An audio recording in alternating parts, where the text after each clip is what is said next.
इस वीडियो में हम देखेंगे यूजी वाले बच्चों के लिए अंडर ग्रेजुएशन 6th सेमेस्टर यानी कि फाइनल ईयर 2024 में जो आपका फाइनल ईयर स्टार्ट रहेगा, इसके ऊपर हम बात करेंगे और हम जानेंगे इतिहास यानी कि हिस्ट्री के सिलेबस की। तो इसमें जो है आपको डिसिप्लिन का हिस्ट्री रहने वाला है और इसमें आपको जो पढ़ना होता है वो पढ़ना होता है 20वीं शताब्दी का विश्व इतिहास, यानी कि आपको वर्ल्ड हिस्ट्री पढ़नी है और इसका आप पार्ट 2 पढ़ोगे। यानी कि आपने 5th सेमेस्टर में इसी का पार्ट 1 पढ़ा था, अब आप पढ़ोगे पार्ट 2। क्लियर है? तो इश्यूज़ पढ़ने आपको 12th सेंचुरी के, वो भी इसके पार्ट 2। सिलेबस के अकॉर्डिंग अगर मैं बात करूँ स्नातक पाठ्यक्रम में, देखिए सिलेबस में आपको जो पढ़ना है यहाँ पे टोटल 3 यूनिट पढ़नी है। 3 यूनिट 1 में आपको 2 चैप्टर पढ़ना है, जिसमें चैप्टर 1 पढ़ोगे आप शीत युद्ध का और सेकंड चैप्टर पढ़ोगे आप शीत युद्ध की राजनीति और जो महाशक्तियों के संबंध थे ये। ऐसा क्यों है? आपने देखा होगा पार्ट 1 में आपने पढ़ा था फर्स्ट वर्ल्ड वॉर के बारे में, सेकंड वर्ल्ड वॉर के बारे में, साथ में आपने ये जो फ्रांस की क्रांति हुई थी, ये जो अलग अलग देशों में बहुत बड़ा ही राजनीतिक भूकंप आ गया था, ये उसके बारे में आपने पढ़ा। अब उसी के बाद का पढ़ोगे यहाँ पे, ठीक है? जब भारत स्वतंत्र हुआ था, ये उस टाइम की भी बात हो रही है यहाँ पे। सेकेंड वर्ल्ड वॉर के बाद का आपको यहाँ पे पढ़ना है 6th सेमेस्टर में। क्लियर है? तो यहाँ पे आपको शीत युद्ध पढ़ना है और शीत युद्ध की राजनीति में महाशक्तियों के संबंध पढ़ना है। यूनिट 1 में आपको सिर्फ इतना पढ़ना है। फिर यूनिट 2 आपको पढ़ना है जिसमें आप विउपनिवेशीकरण और उसके मुद्दे पढ़ोगे। विउपनिवेशीकरण का मतलब ये होता है, उपनिवेशीकरण का मतलब पहले समझो।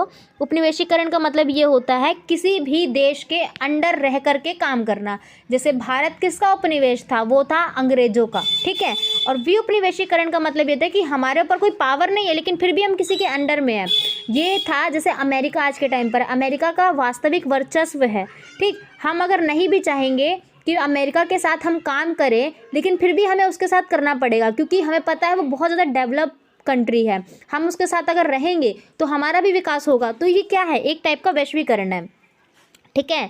तो और विउपनिवेशीकरण और उसके बाद का हम यहाँ पे प्रोसेस पढ़ेंगे। फिर हम पढ़ेंगे यूनिट नंबर 3 जिसमें आपको चैप्टर 1 में भी 2 चैप्टर पढ़ने हैं। एक पर्यावरण आंदोलन पढ़ना है जो कि उत्तर भारत में अलग हुआ था और दक्षिण भारत में अलग हुआ था। सेकंड आप पढ़ोगे पर्यावरणीय आपदा और संघर्ष के बारे में। फिर उसके बाद इसका चैप्टर 2 पढ़ोगे आप छात्र आंदोलन जो कि पेरिस में हुआ था 1968 में, 1968 में, ठीक है? थर्ड चैप्टर में आप पढ़ोगे दक्षिणी अफ्रीका में जो रंगभेद का आया था, याद होगा आपको, रंगभेद कानून यहाँ पे आया था, काले लोगों को बहुत बुरी तरीके से मारा जाता था।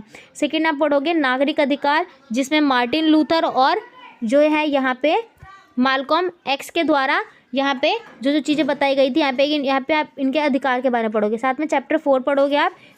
तो चैप्टर 4 में आपको यहाँ पे पढ़ना है 20वीं शताब्दी के मुद्दे, जहाँ पे आप नारीवाद आंदोलन पढ़ोगे, यानी कि जो नारियों की सुरक्षा के लिए आंदोलन हुए थे वो। साथ में चैप्टर 2 पढ़ोगे आप महिलाओं के आंदोलन के बारे में, जहाँ पे मुद्दे और बहसों की बात होगी यहाँ पे, ठीक है?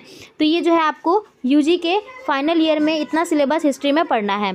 सेकेंड क्वेश्चन मैं ये बोल रही हूँ आपसे कि अगर आपको इन सभी के चैप्टर्स का सिलेबस की एक्सप्लेनेशन के साथ वीडियोस चाहिए तो आप हमें प्लीज़ हमें कमेंट बॉक्स में बताएं, हम उस पर भी जो है वीडियोस लेकर के आएंगे ताकि आपको आपके सिलेबस को कवर करने में दिक्कत ना हो, परेशानी ना हो।